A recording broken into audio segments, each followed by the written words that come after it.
Hi everyone, thank you so much for joining me today. So first of all today I'm just going to show you a little crafty haul from AliExpress, and then I'm going to do a brief demonstration of a card that I've made using some of these products. So I was recently invited to be on the design team for Alina crafts on AliExpress. I was actually placing an order at the time as well.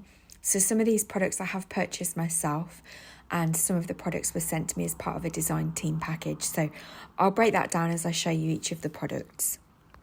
So first off, I have these two sentiment dies. The one says thank you, the other says hugs. They both come with the shadow outline as well. I didn't have anything like this in my stash, and I always think a nice large sentiment is great for when you just want to put something simple on a card, because a lot of the work is in the background.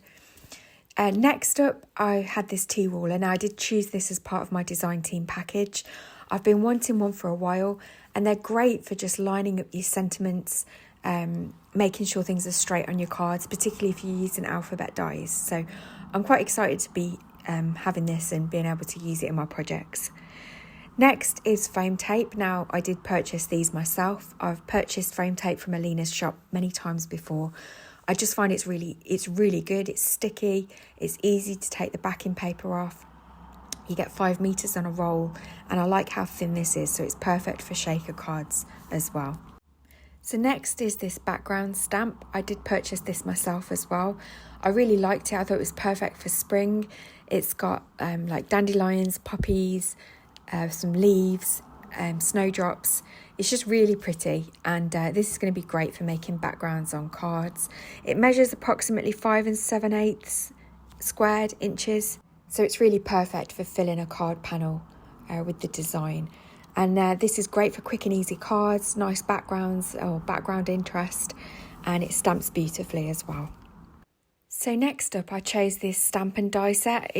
These are coordinating. This was part of my design team package.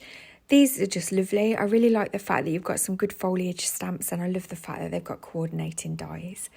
Then I chose this scalloped and stitched edge nesting dies. These are great for creating panels on cards, and again, I didn't really have anything like this in my stash, and that was another design team pick that I chose as well. Next, I chose this cover plate die. I absolutely love this. I think it's got so much potential for shaker cards and creating backgrounds. And also remember, you can cut these up as well, so you don't have to use the whole panel to just add a little bit of interest to your card. So I was really looking forward to playing with this as well.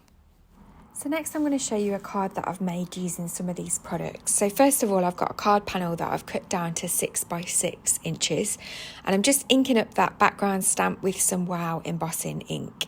So you're going to not really be able to see this very clearly on the camera, but I'm just going to pour some embossing powder over it in white. This is Wow Superfine White Embossing Powder, because I really want it to catch all that detail. And I'm just going to use a little bit of a paintbrush just to get off some of the bits that I didn't really want on there.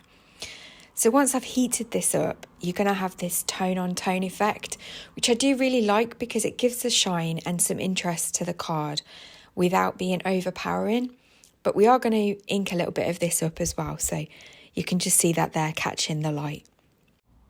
So next I'm going to take these scalloped stitched edge nesting dies, and I'm just going to take that one panel there, and I've just die cut some copy paper to create a stencil.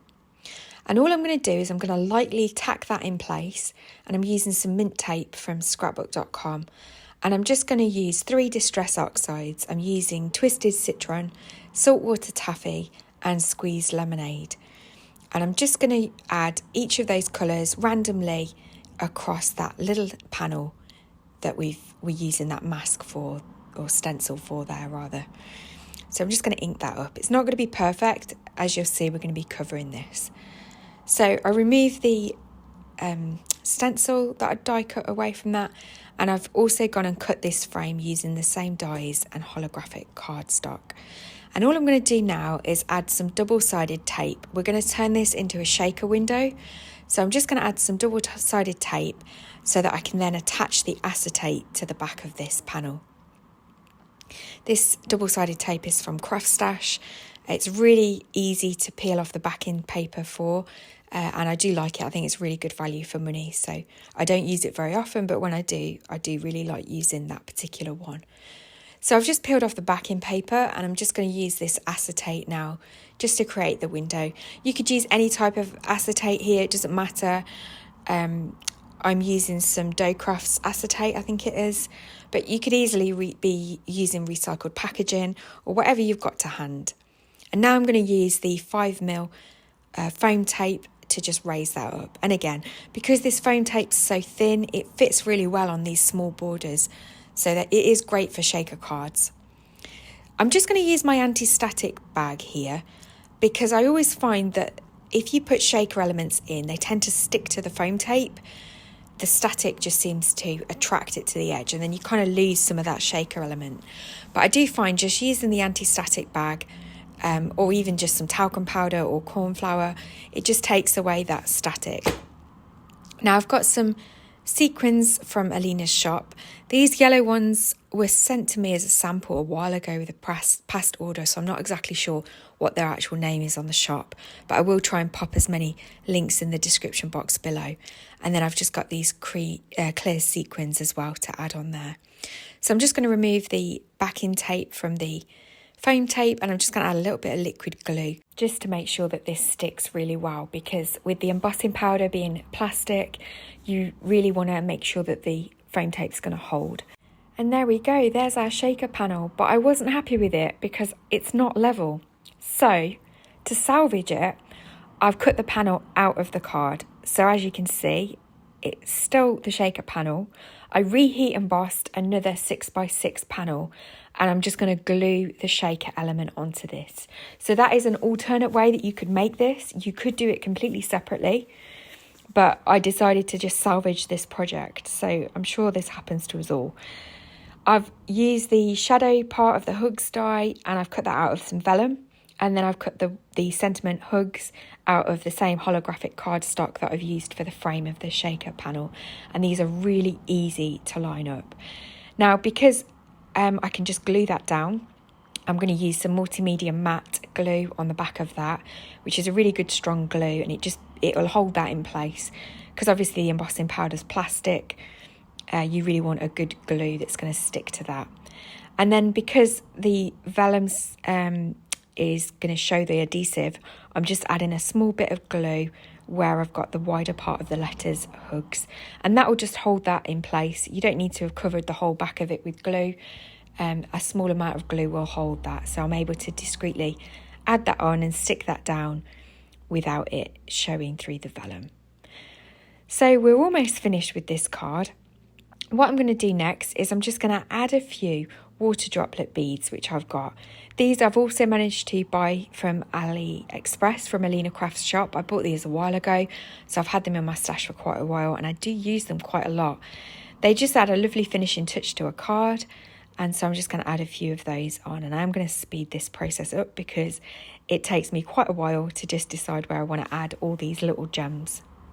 So there we go, there's the finished card, and I'm just going to mount this now onto a 6x6 card base. I've got a panel of pink cardstock that I've trimmed to 5 7/8 squared, and I trimmed my main card panel down to 5.5 squared.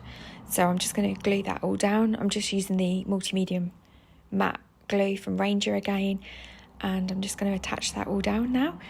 And there's the finished card. So I really hope that you've enjoyed this video. Let me know in the comments if you like to see unboxing videos or if you prefer just to see cards being made. And yeah, thank you ever so much for joining me today and watching.